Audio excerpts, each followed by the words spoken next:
नमस्कार। सीता बेंगिरा का जो वर्तमान स्वरूप है और उसमें जो पुरातात्विक साक्ष्य पाए गए हैं, उस आधार पर पिछले एपिसोड में हमने उसे ईसा पूर्व की बौद्ध गुफा माना था। जोगीमारा के संबंध में भी कुछ ऐसा ही है। जोगीमारा में अभी भी कुछ पुरा साक्ष्य बचे हैं जो इन दोनों गुफाओं को बौद्ध गुफा के रूप में स्थापित करते हैं। आइए देखते हैं। सीता बेंगिरा की बराबरी से थोड़ा हटकर जोगीमाड़ा गुफा है। स्थानीय बोली में माड़ा का आशय खोहनुमा रहने का स्थान होता है। जोगी अर्थात साधु के रहने का स्थान। गुफा का मुंह उत्तर पूर्व की ओर है। यह प्राकृतिक गुफा है। धरातल से ऊंचाई 7.5 फीट है। गुफा में प्रवेश के लिए सीढ़ियां नहीं हैं। सीढ़ियों के स्थान पर पैर रखने योग्य गड्ढे बना दिए गए हैं, जिनकी सहायता से आसानी से चढ़ा जा सकता है। गुफा की लंबाई 21 फीट, गहराई 14 फीट और ऊंचाई 7.5 फीट है। ब्राह्मी लिपि और छत में बनी पेंटिंग्स के कारण पुरातात्विक दृष्टि से जोगीमाड़ा सर्वाधिक महत्वपूर्ण है। छत में गेरवे, काले व सफेद रंगों का प्रयोग स्पष्ट देखा जा सकता है। दीवारें सैंडस्टोन की हैं। पानी के रिसाव व संरक्षण के अभाव में पेंटिंग्स अस्पष्ट हो चली है। चित्रों से सुसज्जित जोगीमाड़ा की भव्यता की कल्पना सहज ही की जा सकती है। गुफा छत पर अंकित तोरण पुष्प घोड़े, हाथी, सांची और भरहूत की स्थापत्य कला से मेल खाते हैं। वृक्ष के नीचे ध्यानमग्न पुरुष बुद्ध प्रतीत होते हैं।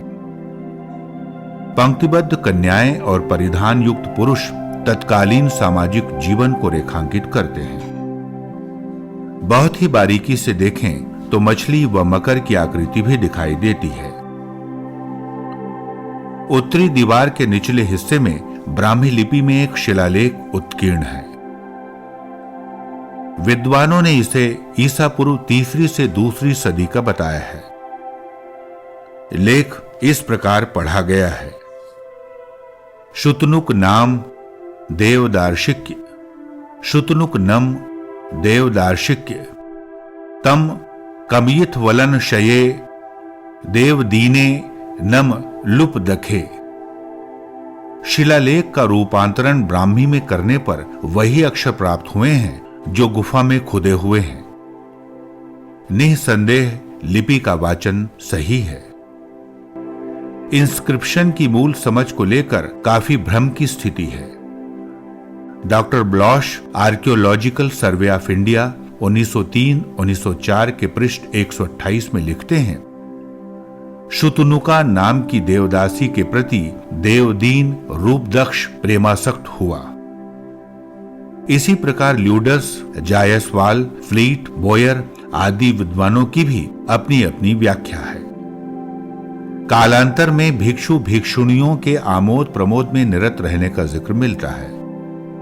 सांची, सारनाथ एवं कौशांबी के अभिलेखों में बौद्ध धर्म में भेद करने वाले भिक्षु भिक्षुणियों को चेतावनी दी गई है। समझा जाता है जोगीमाड़ा में उत्कीर्ण शिलालेख भिक्षुणी शुतनुका और भिक्षु देवदीन का प्रणय लेख है, जिसे संघ प्रमुख ने चेतावनी के रूप में अंकित करा दिया था ताकि अन्य सावधान रहें। चैत्य बौद्धों के पूजा स्थल हुआ करते थे। हीनयान संप्रदाय में प्रतीकों की पूजा की जाती थी। जोगीमाड़ा गुफा में बोधि वृक्ष, चक्र, मछली, हाथी, शुभ आकृति जैसे अनेक पूजित प्रतीक अंशतः आज भी देखे जा सकते हैं। यद्यपि जोगीमाड़ा गुफा अपने अंतिम पड़ाव पर है। इन साक्ष्यों के आधार पर जोगीमाड़ा के चैत्य होने की संभावना प्रबल होती है। सीता बेंगिरा को केंद्र में रखकर बनी तमाम धारणाओं के बावजूद प्राप्त पुरातात्विक साक्ष्यों के आधार पर स्पष्ट है कि रामगढ़ ईसा पूर्व 3री सदी से ही बौद्धों का महत्वपूर्ण केंद्र रहा है। सीता बेंगिरा सहित आसपास की अनेक गुफाएं भिक्षु आवास और जोगीमाड़ा पूजा स्थल हुआ करता था। आज संरक्षण के अभाव में इतिहास की ये दोनों महत्वपूर्ण कड़ियां समाप्ति की कगार पर हैं। जोगीमाड़ा को तो अब सहेजने का भी समय नहीं रहा, तथापि जो कुछ बचा है उसे संरक्षित करना जरूरी है, ताकि आने वाली पीढ़ियां सरगुजा के गौरवशाली इतिहास से रूबरू हो सके।